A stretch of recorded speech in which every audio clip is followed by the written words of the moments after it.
As we all know, the RTX 3080 Ti is a bit of a stupid product in a very stupid market.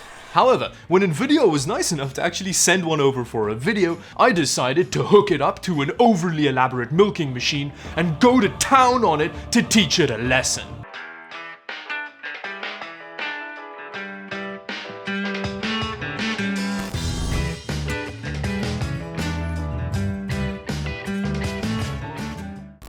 The overly elaborate milking machine in question is the most popular gaming pre-built on Amazon, which is this $600-ish iBuy power system that may not be the best candidate for an RTX 3080 Ti transplant. Now there are a couple of reasons for this. The first one is the fact that it's got a single 8GB stick of RAM feeding a Ryzen 3 3100, which is not the brawniest CPU RAM configuration around. But there's a bigger problem, which is the power supply in that system. This system has a 500 watt power supply in it by a company that I was reassured in the comment section of the previous video is by a reputable company. But it's still 500 watts, and if you go onto Nvidia's website, they recommend a minimum of 750 watts for a system with a 3080 Ti in it. And I'm pretty sure that 750 is in fact a bigger number than 500, so that may be a bit of a problem. However, I did some math and I think that it may actually be okay. Because I put all of the base components of the system into like a power supply wattage calculator, and it says that they use just over 100 watts of power.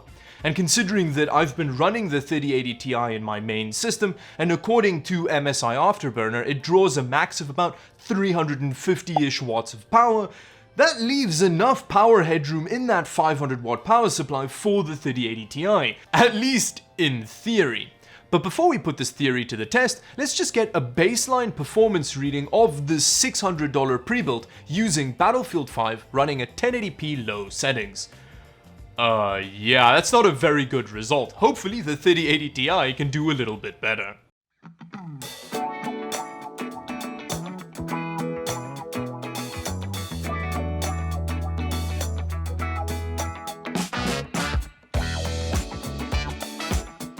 Now, one of the things that I didn't actually check before committing to this video was whether or not this power supply actually has the two 8-pin PCIe power connectors we need for that weird 12-pin adapter thing from Nvidia.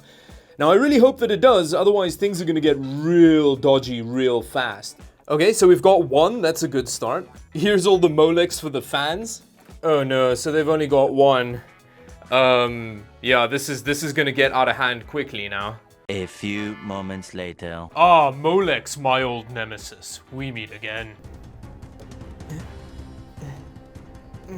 Come on. Oh, come on. Oh, there we go. Okay.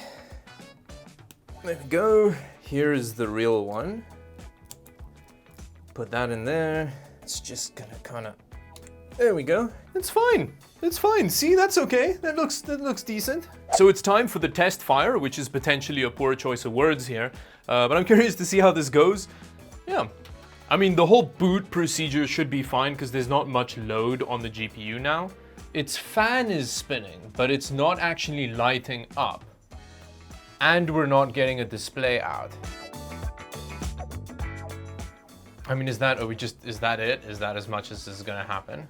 Okay, now I'm gonna stop the video right there because I spent pretty much an entire day trying to get the 3080 Ti working in that pre-built. And after going through various configurations of like different power adapter things and different power supply combinations, I eventually got to a point where I fully replaced the power supply in that system with a 750 watt unit that should be able to run a 3080 Ti. And when I still wasn't getting a display out, I put the RX 550 back in the system, which also didn't give me a display out.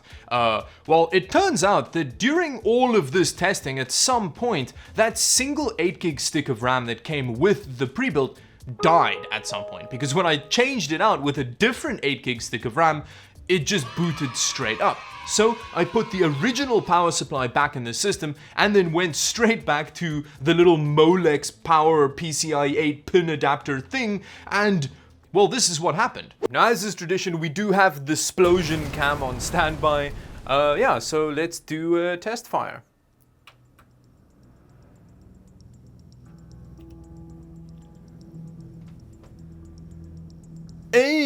it's actually powering up. Let's see if we get, hey, we've even got a signal out of it. Hell yeah, I just wasted my entire day. Hell yeah.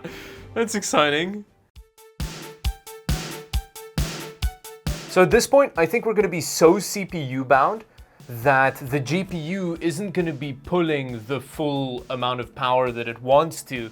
So this should all be fine, actually. I'm really excited now. I was a bit bleak earlier because of the numerous failures I had, but this is all worth it now. Ooh, this is not feeling very good, but remember, we only have a single 8 gig stick of RAM in here because we're trying to see how the stock iBuy power system handles the 3080 Ti. But as you can see, it's barely drawing any power. These are the same settings we had with the RX 550. We have a lot more frame rates here, but it's kind of averaging under 100 frames per second at 1080p low with the 3080 Ti. Yo, apparently I'm a beast at Battlefield. Oh ho ho! Woo! Tank! Oh yes, this is a bit better. Now we have 16 gigs of nice beefcake dual channel RAM going in here. And it is running a lot better. It's still 1080p low settings and we're just sitting at 130 frames per second, which is a bit crazy. But that's because we have a Ryzen 3 3100 in here. Let's see what happens when we crank it up to a higher settings. Let's try Ultra. Yes, let's see what Ultra does. Yeah, it's impacted the frame rate. So I guess that means that the CPU does not like the higher graphic settings. Okay, but can we just, I am really surprised that this is working. Let's actually see what happens when we crank up the resolution. Because that means that the graphics card's gonna work harder because, you know, there's a less apparent CPU bottleneck. Wow, it's shot straight up to 83 degrees Celsius. I'm guessing the graphics card doesn't like this case very much.